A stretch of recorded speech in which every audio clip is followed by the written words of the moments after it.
Assalamualaikum warahmatullahi wabarakatuh. Yang terhormat kepada Bung Yebi selaku dosen pengampu mata kuliah manajemen konflik dan teman-teman sekalian. Perkenalkan, nama saya Tia Amelia dengan NIM 6670210041. Pada kesempatan kali ini saya akan menjawab pertanyaan yang sewaktu diajukan pada UAS pada hari Rabu lalu terkait dengan hasil penelitian saya, di mana pertanyaan yang pertama yaitu adalah bagaimana sih cara mendeskripsikan pemaknaan Ganjar dalam konflik Wadas sehingga ditemukan adanya mini unit atau kata kunci yang berpengaruh terhadap pemilu tahun 2024 di Jawa Tengah. Nah, bagaimana saya menemukannya? Yang pertama, saya melakukan tentunya wawancara terhadap para partisipan yang berasal atau yang tinggal di Jawa Tengah.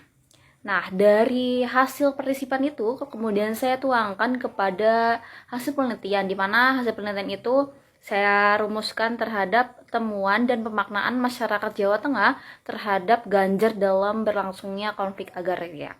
Di mana pada pemaknaan hasil dari tulisan saya itu, di situ saya mengajukan beberapa pertanyaan kepada para partisipan yang merupakan warga Jawa Tengah, di mana pertanyaannya saya tuh terkait dengan bagaimana tanggapan partisipan terhadap dengan adanya konflik agraria di Desa Wadas dalam penanganan Ganjar.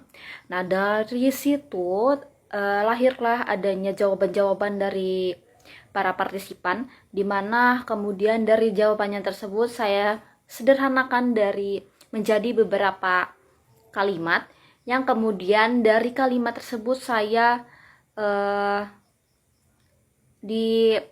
ditentukan gitu kata kunci atau meaning unit dalam pemaknaan di penelitian saya. Nah, dari partisipan tersebut itu kan banyak yang menjelaskan bahwa mereka merasa Ganjar kurang baik dalam menangani konflik Wadas yang ada di agraria sewaktu dia menjabat gubernur di Jawa Tengah, di mana beberapa partisipan juga menjawab bahwa penanganan Ganjar tersebut itu hal yang dilakukan Ganjar, apalagi dengan adanya aksi penangkapan masyarakat sipil dan adu bentrok dari masyarakat sipil dan para aparat tersebut itu merupakan suatu yang tidak adil dan bahkan melanggar HAM. Nah, dari situ tuh saya kelompokkan menjadi meaning unit atau kata kunci, di mana kata kuncinya itu ada yang tidak adil, kesepakatan, tidak mengingkari kesepakatan, kemudian melanggar hukum. Nah, selain itu juga, selain saya menanyakan terkait dengan pandangan dari partisipan mengenai konflik di Desa Wadas tersebut, saya juga menanyakan waktu pemilihan presiden pada bulan Februari lalu mereka memilih siapa. Nah, bagi mereka yang menjawab tidak adil atau si Ganjar ini tidak mengingkari kesepakatan, mereka ini ternyata memilih pasangan Anies Baswedan dengan Cak Imin, dan yang lainnya, dan jawaban partisipan lain itu memilih pasangan Prabowo dan Gibran.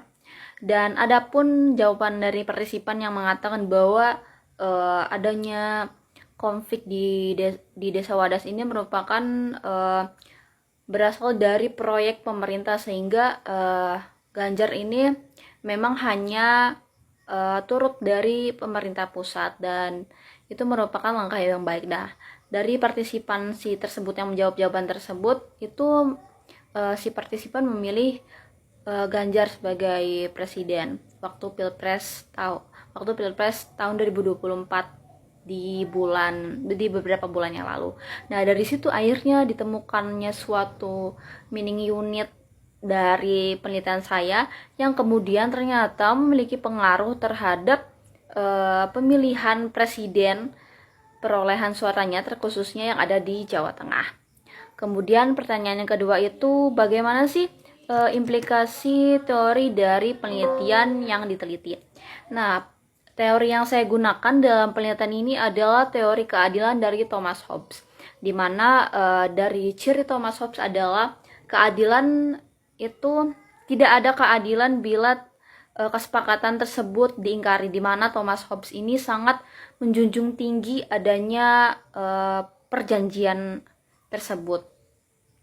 Adapun beberapa indikator dalam Thomas Hobbes tersebut yaitu keadilan harus melindungi subjek yang tidak bersalah dari hukuman, di mana adanya aksi bentrok dan penangkapan yang dilakukan oleh aparat kepada masyarakat sipil tersebut itu menandakan bahwa masyarakat sebagai subjek ini tidak dilindungi dan mendapatkan kekerasan ataupun ancaman ketika adanya proses pengadaan tanah berlangsung yang ada di sana.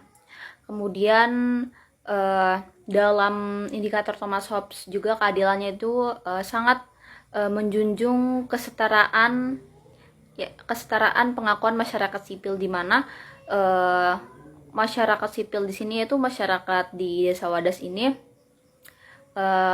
ingin diakui gitu sebagai masyarakat, di mana mereka juga memiliki hak untuk berpendapat ataupun mengeluarkan ekspresi dari pemikiran mereka, dan seharusnya mereka juga mendapat hak perlindungan dari pemerintah itu sendiri, sehingga implikasi dari teori Thomas Hobbes ini dapat membedah keadilan dari